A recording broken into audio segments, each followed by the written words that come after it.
Ils marchèrent jusqu'à la boîte aux lettres du coin. Elle sortit une enveloppe de son sac déjà prête. À l'intérieur, un chèque important, fruit de ses premiers succès retrouvés. Elle expliqua à Emma, avec des mots simples, que cet argent servirait à aider d'autres personnes comme elle l'avait été, des gens invisibles qui avaient des talents, des rêves, mais plus de points d'appui.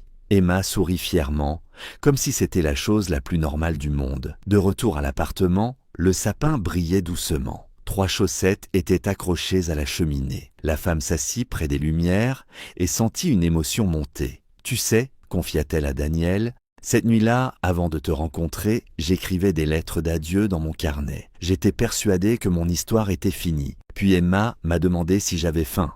Et tout a changé. » Daniel la prit contre lui sans rien dire. Il n'y avait pas de mots assez forts pour répondre à cela. Plus tard, quand Emma dormit, blottie sous ses couvertures, ils restèrent là, en silence. La femme sourit doucement. « Je me trompais quand je disais que je n'étais plus personne. Je l'ai toujours été. J'avais juste oublié comment me voir. » Daniel hocha la tête. Il savait que ce soir-là, en refusant de détourner le regard, il s'était lui aussi sauvé un peu. Car parfois, aider quelqu'un n'est pas un acte héroïque, c'est simplement choisir de voir. Et dans ce choix, des vies entières peuvent recommencer. Chaque « j'aime » est un signe d'empathie, chaque commentaire une voix. Abonnez-vous pour faire vivre ces messages. Les jours qui suivirent s'installèrent dans un rythme nouveau, fragile mais rassurant. Rien ne fut magique ni instantané. Daniel ne proposa pas d'argent facile, seulement des étapes concrètes. Ils commencèrent par les papiers perdus, les démarches longues et humiliantes, les files d'attente où l'on se sent encore invisible. Il lui donna un téléphone simple, non pas comme un cadeau, mais comme un outil pour exister à nouveau aux yeux du monde. Elle retrouva peu à peu une posture droite, une voix moins hésitante, comme si chaque petite victoire recollait une part d'elle-même. Emma, elle, ne se posa jamais de questions. Chaque soir, elle réclamait une histoire. Pas un dessin animé, pas une application, mais une voix. « Lis-moi quelque chose que tu as écrit », insistait-elle. Alors la femme sortait son carnet, celui qui avait survécu à la rue, et lisait quelques lignes. Daniel l'écoutait depuis la cuisine, surpris par la force tranquille des mots, par cette intelligence sensible qui n'avait jamais disparu, seulement été étouffée. Grâce à un contact de Daniel, elle obtint quelques commandes de texte, modestes mais réelles. Être payée pour ces mots la bouleversa plus qu'elle ne l'aurait cru. Ce n'était pas l'argent, c'était la reconnaissance. Elle recommença à se lever le matin avec un but. Au bout de quelques semaines, elle trouva un petit appartement non loin de là. Elle insista pour partir, pour ne pas dépendre. Daniel accepta, respectant ce besoin vital de se tenir debout seule. Pourtant, elle revenait dîner plusieurs soirs par semaine. Naturellement, comme on rentre chez soi. Un matin, au petit déjeuner, Emma déclara avec un sérieux absolu « Tu fais partie de notre famille maintenant ». La femme resta sans voix. Daniel leva les yeux et hocha simplement la tête. Il n'y avait rien à ajouter, les sentiments évoluèrent lentement, sans précipitation. Une confiance d'abord, puis une tendresse profonde, le jour où elle avoua, d'une voix tremblante, qu'elle tombait amoureuse, ce ne fut ni dramatique, ni excessif. Daniel répondit avec la même honnêteté, conscient du chemin parcouru, du respect nécessaire. Ce n'était plus une histoire de sauvetage. C'était une rencontre entre deux adultes réparés, choisissant librement de continuer ensemble. 1 an plus tard, la veille de Noël, ils revinrent ensemble dans la même rue. La neige tombait doucement, presque timidement, comme si elle n'osait pas troubler le souvenir de cette nuit-là. Emma, maintenant plus grande, tenait leurs 2 mains et sautillait d'excitation, inconsciente du poids symbolique de l'endroit. La benne à ordures était toujours là, banale, froide, indifférente. Pourtant, pour eux, elle marquait une frontière invisible entre 2 vies. La femme s'arrêta un instant. Elle inspira profondément. « C'est ici que je pensais avoir tout perdu, dit-elle à voix basse. Et c'est ici que j'ai commencé à tout retrouver. » Daniel serra doucement sa main. Il savait ce qu'elle ne disait pas. Cette nuit-là, elle n'avait pas seulement cherché de la nourriture. Elle cherchait une raison de rester encore un jour de plus. « J'étais étudiante en écriture. J'enseignais, j'avais un avenir. Puis ma mère est tombée malade. J'ai tout perdu très vite. » Sa voix se brisa. « Aujourd'hui, je suis invisible. » Emma posa sa petite main sur la sienne. « Moi, je vous vois. À cet instant, Daniel comprit que ce repas n'était plus seulement un geste de gentillesse, c'était le début de quelque chose qu'aucun d'eux ne savait encore nommer. Ils sortirent du dîner alors que la neige recommençait à tomber doucement, comme si la ville retenait son souffle. La femme marchait un peu en retrait, hésitante, déjà prête à disparaître à la moindre raison. Daniel sentit ce réflexe chez elle, celui de ne jamais prendre trop de place, de ne jamais croire que quelque chose de bon puisse durer. Arrivée devant l'immeuble, elle s'arrêta net, les yeux levés vers la façade éclairée. « Je ne peux pas aller plus loin », murmura-t-elle. « Vous avez déjà fait assez. » Daniel prit le temps de réfléchir avant de parler, conscient que chaque mot pouvait soit l'aider, soit la faire fuir. « J'ai un appartement au dernier étage, » dit-il enfin. Il y a une suite d'amis qui n'est plus utilisée. 2 pièces, une salle de bain. Personne n'y vit. Elle secoua la tête aussitôt. Non, c'est trop. Je ne vous connais pas, je pourrais être dangereuse. Ou vous pourriez attendre quelque chose de moi. Sa voix tremblait, chargée d'années de méfiance. Il n'y a aucune condition, répondit Daniel sans élever la voix. Pas de dette, pas de promesse, juste un endroit chaud pour dormir. Il hésita, puis ajouta. Ma femme croyait profondément qu'aider quelqu'un, ce n'est pas lui donner de l'argent, c'est lui rendre un peu de dignité. Le nom de Julia resta suspendu dans l'air froid.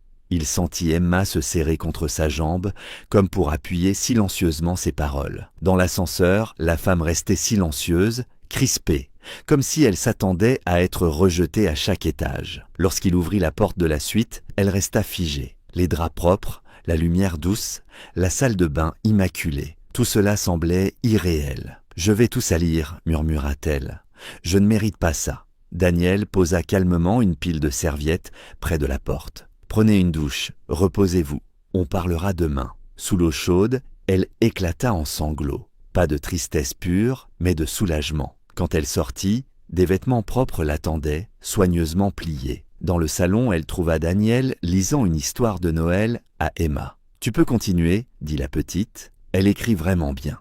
La femme sourit, la gorge serrée, et comprit que cette nuit venait de changer le cours de sa vie.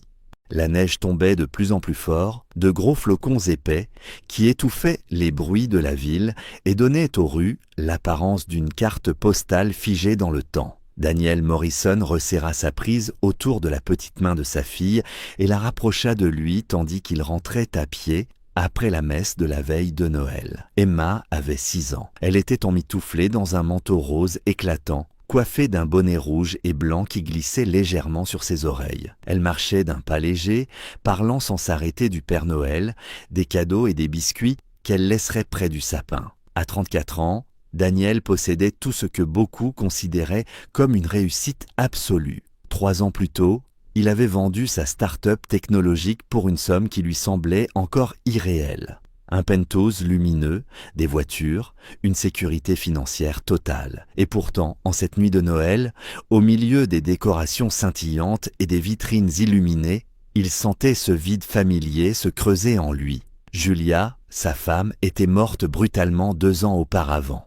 Un matin, elle riait encore, le soir même, elle n'était plus là. Depuis, il n'y avait plus qu'Emma et lui, avançant ensemble, essayant de tenir debout. « Papa, regarde toutes les lumières » dit Emma en tirant doucement sur sa main. Daniel sourit, reconnaissant pour cet enfant qui était devenu sa seule ancre. Il passait devant une ruelle étroite, quand un bruit le fit ralentir. Un froissement de sac, une respiration haletante, désespérée. Daniel songea d'abord à continuer, rentrer vite. Préparer du chocolat chaud, protéger Emma de ce genre de scène. Mais quelque chose l'obligea à s'arrêter. Sous la lumière vacillante d'un lampadaire, une jeune femme fouillait dans une benne à ordures. Elle tremblait de froid. Sa robe claire, autrefois élégante, était déchirée et tachée. Un vieux sweat à capuche, usé jusqu'à la corde, pendait sur ses épaules.